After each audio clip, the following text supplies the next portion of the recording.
Mummy papa याद कैसे करेंगे, वही सबसे इम्पोर्टेंट होता है, क्योंकि हर कोई समझ जाता है लेकिन याद ही नहीं रख पाता है।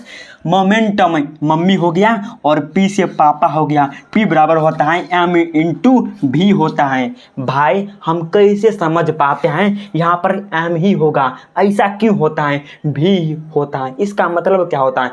सबसे पहली बात है, पी का मतलब होता है संवेग और एम का मतलब होता है मास, भी का मतलब होता है वैल्यूसिटी। हमको समझ ही में नहीं आया, ये सब जान के क्या करेंगे, क्या फ़ायदा मिलेगा, किताब में हैं तो हैं, हमसे उसे क्या फ़ायदा। देखो ये सब जो है ना, जो भी हम ज़िंदगी में करते हैं ना, उसको ही बस लिख दिया है और कुछ नहीं। देखो मम्मी जो हमको थप्पड़ मारता है, कभी हौला से मारता है लेकिन कभी ज़ोर से मारता है, उसको ही मोमेंटम कहते हैं, मम्मी कहते हैं। समझ गए। लेकिन एक और हम एग्जाम्पल समझाते हैं। देखो इस हाथ से जो मारेंगे हम, इसका कुछ द्रव्यमान मतलब वजन तो होगा और मारेंगे तो कुछ रफ्तार तो होगा। रफ्तार को क्या कहते हैं, वैल्यूसिटी कहते हैं।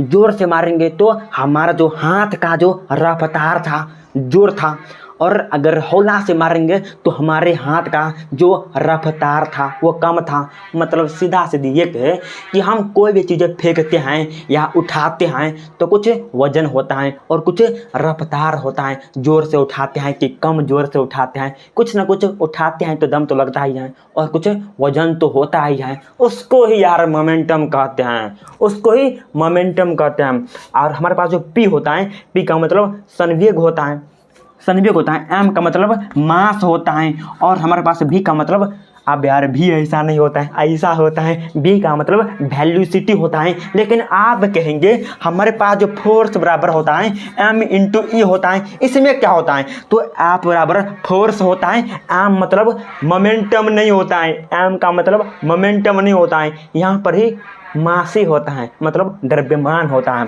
लेकिन ये का मतलब होता है एक्सेलरेशन। भाई एक्सेलरेशन का मतलब क्या होता है, एक सेकंड में जो कुछ चेंज होता है उसको ही एक्सेलरेशन कहते हैं। समझे, धन्यवाद।